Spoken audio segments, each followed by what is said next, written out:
देखो ऐसी बात नहीं है। भाई साहब मेरे से पूछते हैं प्रिया क्या, मैंने सारा अपना भाई साहब पे सोच दिया। भाई साहब आप जो मेरे लिए करोगे ना बहुत अच्छा करोगे। आपका विचार है कि चुनाव लड़ने का? मैंने कह दिया ना, हमारे सुप्रीमो हनुमान बेनीवाल है। आज तक सब लोगों की ज़िंदगियाँ बनाई है। आपको लगता है कि मेरी ज़िंदगी अंधकार में रखेगा? नहीं रखेगा ना। तो जो वो मेरे लिए करेंगे ना बहुत अच्छा करेंगे। प्रिय शख्सियत राजनेत्री श्रीमती प्रिया सिंह जी मेघवाल साहब, राष्ट्रीय लोकतांत्रिक पार्टी राजस्थान। सबसे पहले मेघवाल साहब आपका स्वागत है हमारे चैनल पर जुड़ने के लिए। बहुत बहुत धन्यवाद सर आपका। विधानसभा चुनाव 2023 में कैसे देखते हैं? हनुमान बेनीवाल जी को मुख्यमंत्री बनाएंगे और सत्ता संकल्प यात्रा हमने निकाली थी वो पूर्णतः सक्सेसफुल हुई है और लोग भी चाहते हैं कि परिवर्तन हो। आपने आरएलपी आने का कैसे विचार रखा? ऐसा नहीं था कि इतनी बड़ी आपको कोई भी पार्टी ऑफर कर सकती थी? ऑफ़र कर नहीं सकती थी, ऑफ़र आ चुके थे जी। और मैं एक इंटरनेशनल खिलाड़ी हूँ और खिलाड़ी कभी अपना ज़मीर नहीं बेचता।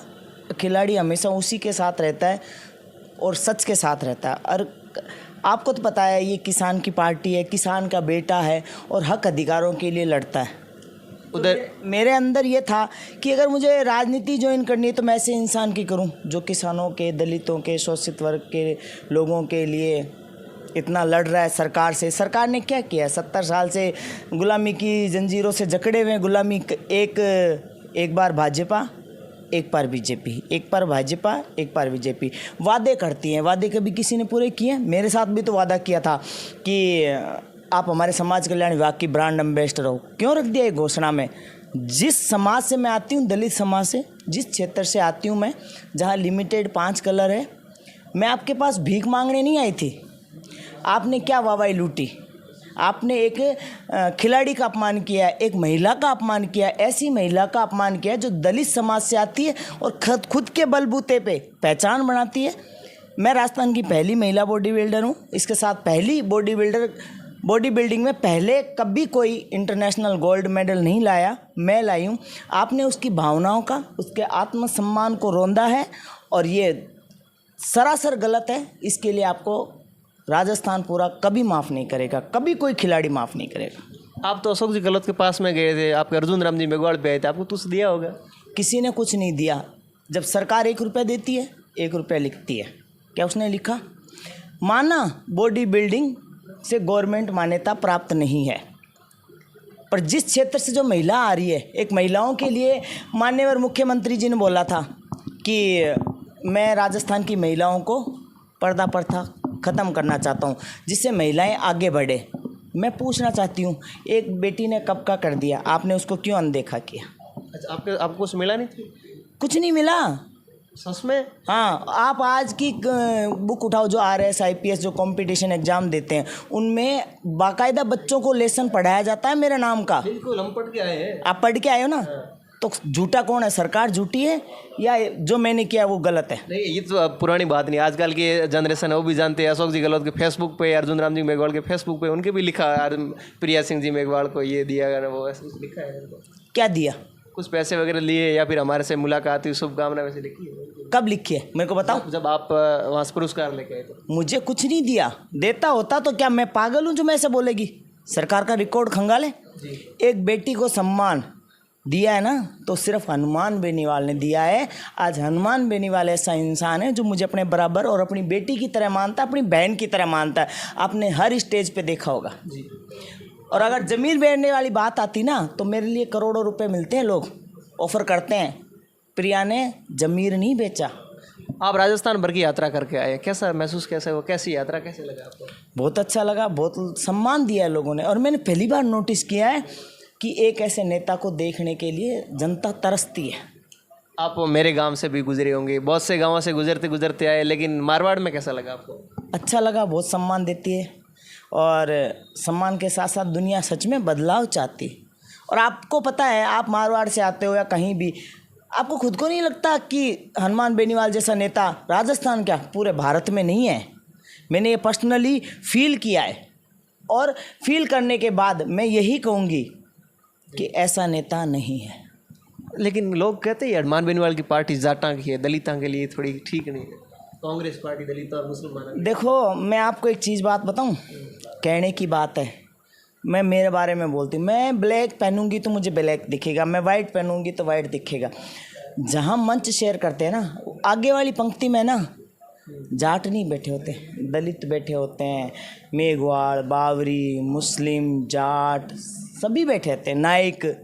तो कहाँ से हो गए?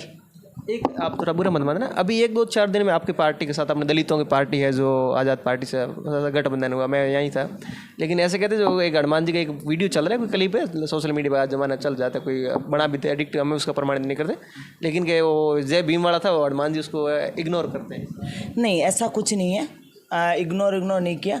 उस टाइम उन्होंने वो पहन रखा था, और जब संदेश देना था तब उन्होंने अच्छा संदेश दिया पहन के खड़ा। तो मैं तो ऐसे मैं गले में डाल के सभी पार्टियों में घूम लूँगी, पर जब प्रमाण देना होता है ना, तब आप पहनो, तब लोग आपको समझेंगे, तब तक आप नहीं समझेंगे। अब वो उनके एक वीडियो वायरल हो रही है जिस पे वो गुस्सा कर रहे हैं, लोग कहते हैं कि उस फलानी पार्टी का नाम दिया है। अरे जो दिख रहा है वो नहीं है, ये क्या होता है, ये जो सामने वाली पार्टी है ना, ये बेबुनियाद इल्ज़ाम लगाती है, जब क्योंकि उनको ये पता है कि हमारा पत्ता साफ होने वाला है, हम राजस्थान से बाहर जाने वाले हैं और लोगों की नज़रिया बदलेगा। आपको पता है मैं जिस दिन पार्टी में आई, मुझ पे कितने एलिगेशन लगे थे ना, और आज लोग बीजेपी कांग्रेस छोड़ के इस पार्टी में आ रहे। क्यों आ रहे? क्या मैंने एलिगेशन से डरी हूँ? क्या मैंने पद छोड़ा है? क्या इस आदमी हनुमान बेनीवाल जी ने क्या मेरे साथ दुर्व्यवहार किया है? नहीं किया ना। फिर एक बहुत बड़ा संदेश जाता है हर खिलाड़ी के लिए, हर महिला के लिए। जिस बीजेपी कांग्रेस ने मेरा चैप्टर बंद किया, मुझे जलील किया, मुझे अनदेखा करके अपने में बिजी हो गई, उस बेटी को हनुमान बेनीवाल ने बहुत सम्मान दिया है, बहुत रिस्पेक्ट के साथ अपनी पार्टी में, अपने परिवार में शामिल किया है। आने वाले दिनों में हनुमान बेनीवाल उस बेटी के लिए बहुत कुछ करेगा जो आदमी कोई सोच नहीं सकता। आपकी विधानसभा रखते श्री डूंगरगढ़, क्या विचार आपकी बात? देखो, ऐसी बात नहीं है। भाई साहब मेरे से पूछते हैं प्रिया क्या, मैंने सारा अपना भाई साहब पे सोच दिया। भाई साहब आप जो मेरे लिए करोगे ना, बहुत अच्छा करोगे। आपका विचार है क्या चुनाव लड़ने? मैंने कह दिया ना, हमारे सुप्रीमो हनुमान बेनीवाल है। आज तक सब लोगों की ज़िंदगियाँ बनाई है। आपको लगता है कि मेरी ज़िंदगी अंधकार में रखेगा? नहीं रखेगा ना। तो जो वो मेरे लिए करेंगे ना, बहुत अच्छा करेंगे। आपने कहा आगे हमारे को भी चुनाव लड़ना है, ऐसा क्या? मैंने कुछ नहीं कहा। मैं भाई साहब से मैंने कह दिया, भाई साहब आप जो करोगे मेरे लिए बहुत अच्छा करोगे। सामने गिरधारी लाल जी है, कैसे देखते हो? मैं देखूं तो जब मेरा कोई ऐसा नज़रिया हो। भाई साहब मुझे कहाँ से लड़ाते हैं, कैसे लड़ाते हैं, या लड़ाते भी हैं नहीं भी लड़ाते, मेरे लिए क्या सोचा है वो उनका निर्णय है। वो जो निर्णय लेंगे मैं दिल से एक्सेप्ट करूँगा। आप तैयार हो? उनके फैसले में मैं तैयार हूँ, वो जो फैसला ले। हनुमान जी तो तैयार है। हनुमान जी ऐसे विचार करने प्रिया सिंह जी लड़ने चाहते हैं नहीं चाहते हैं, उनको भी कई वो तो आपने पूछा होगा ना। लेकिन कई बार पूछ ले आप, आज देखेंगे तो कई बार देख लें, तो फिर आप चाहते हैं नहीं चाहते? नहीं देखो, मैं सारी बातों की एक बात, जब मैंने सारा अपना ज़िंदगी का अच्छा बुरा उन पे छोड़ दिया है। टेंशन है भाई साहब की है, अच्छा है भाई साहब का है, बुरा है भाई साहब का, मैं कौन होती हूँ? चलो, आपको विधानसभा कौन सी प्रिय कौन सी है? प्रिया सिंह को कौन सी विधानसभा प्रिय है? देखो, एक खिलाड़ी हूँ ना, तो विधानसभा घूमने का टाइम मिला है ना कुछ। हाँ, जहाँ जाती हूँ बहुत रिस्पेक्ट है। आज इतने लोग बाहर बैठे हैं, भाई साहब से मांग करते हैं हमें प्रिया जी दे दो जी। तो वो उनका फैसला है कि वो कहाँ भेजें। मैं तो खिलाड़ियों की नज़र से देखूँ तो मेरे लिए पूरा 200 विधानसभा मेरी है, और मैं तो 200 की 200 जीत लाऊँ, मेरा हाथ में हो तो। पर जैसा भाई साहब को उचित लगे वो वैसे ही तो करेंगे। आपको लगता है आरएलपी अब की बार कितनी विधानसभा जीत सकती है? कितनी जीत सकती है? हाँ, एक बार राजनीतिक से हटके खिलाड़ी होते हुए देखना गया, आरएलपी कितनी विधानसभा अब की बार जीतेगी? कितनी? देखो, खिलाड़ी हूँ मैं, पर राजनीतिक नेता भी तुम। आप उसको झुकला नहीं सकते। थोड़ी देर के लिए आप उसको झुकला नहीं सकते। पार्टी की कार्यकर्ता होने के नाते, मामूली कार्यकर्ता होने के नाते हमारा दावा 200 विधानसभा में जी।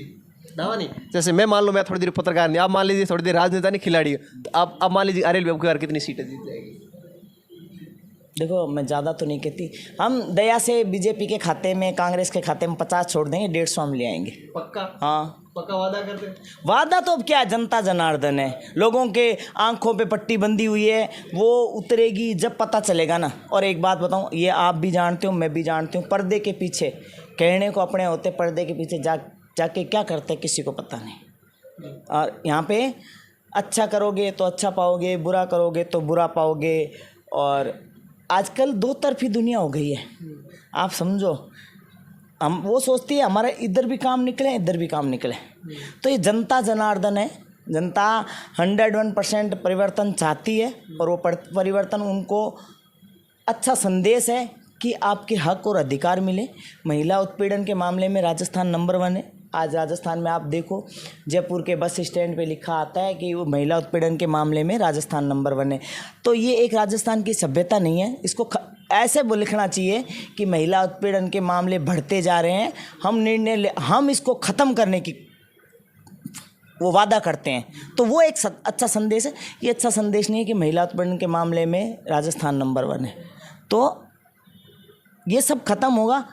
जैसे भाई साहब कहते हैं किसानों को हक मिलेगा, टोल फ्री होगा, तो जो वो वादे कर रहे हैं वो डेफिनेटली पूरे होंगे सब। कांग्रेस और बीजेपी वाले सारे पहले भी यही कहते थे, आज से पहले जब 2014 हम लोग सुनते थे किसान पानी लाएंगे, किसान अगले वो करेंगे। लेकिन आपको नहीं लगता कि अब किसानों की ये बातें पानी की वगैरह नहीं, अब किसानों के लड़कों को नौकरियां हैं, खिलाड़ी बनाना है, ऐसा होना चाहिए? आपने मेरा इंटरव्यू देखा होगा ना, मैं ये कहती हूँ एक पढ़ा लिखा इंसान आज स्विगी जोमेटो चलाता है, कहाँ है शिक्षा? पेपर लीक के मामले में होते हैं, ऐसी बात तो नहीं कि सरकार को पता नहीं है, सरकार को सब पता रहता है और इन्वॉल्व भी उन्हीं के लोग होते हैं, कोई और नहीं होता है। तो नव युवा जो स्टूडेंट है वो देश का भविष्य है, और जब ऐसी सरकार देश के भविष्य के साथ खेलेगी तो ये खिलवाड़ ज़्यादा दिन नहीं चलेगा। चाहे किसी का फ्यूचर हो, चाहे किसी की गृहस्थी हो, चाहे किसी का चरित्र हो, चाहे कुछ भी हो, सरकार ने सबके साथ खेला है और ये कभी बर्दाश्त भी नहीं होगा। और डेफिनेटली हनुमान बेनीवाल जी इसमें बहुत बड़ा परिवर्तन करेंगे, जो वादे किए हैं वो पूरे करेंगे। आपकी सरकार आ गई अब की बार, मान लें 2023 में, तो आपकी सरकार क्या करेगी? मतलब आरएलपी, आपकी मतलब आरएलपी सरकार जो वादे किए वो पूरे तो करेंगे। जितने वादे कर दिए, वो बोलते हैं कि टोल मुक्त होगा, महिलाएं 12 बजे सड़क पे चलेगी तो अपने घर समझ के चलेगी, बेरोजगार को रोजगार मिलेगा, पेपर लीक के मामले नहीं होंगे, किसानों को उनका हक मिलेगा। तो सारे वादे पूरे होंगे। और आप रिपोर्टर हो, मैं आपसे भी कहती हूँ, आप भी देखो कहीं ना कहीं कुछ चेंज तो चाहते हो कि भाई उस गद्दी पे इनको छोड़ के कोई तीसरा बैठे। ऐसा कहते हैं। अब बुरा मत मानो, हनुमान जी बेनीवाल की पार्टी में सभ्यता नहीं रही है, ऐसे विपक्ष के लोग कहते हैं। विपक्ष के लोग जो सभ्यता वाले हैं उन्होंने क्या कर दिया? और सभ्यता क्या है? बंदा ट्रांसपेरेंट है, उसको फ़र्क नहीं पड़ता कि मेरे 500 वोट है, मैंने खुद ने नोटिस किया, उसके लिए वो चीज़ गलत है तो वो गलत पहले इंसान है, चाहे वो रिक्शे वाला हो चाहे वो हो, गलत का साथ कभी नहीं देते। आज फॉर एग्जाम्पल रोड पे गलत हो रहा है और बीजेपी कांग्रेस के नेता हंस के हाथ हिला के चले जाएंगे, उनको कोई फ़र्क नहीं पड़ेगा। क्यों? उनके वो 500 नोट टूट जाएंगे, वो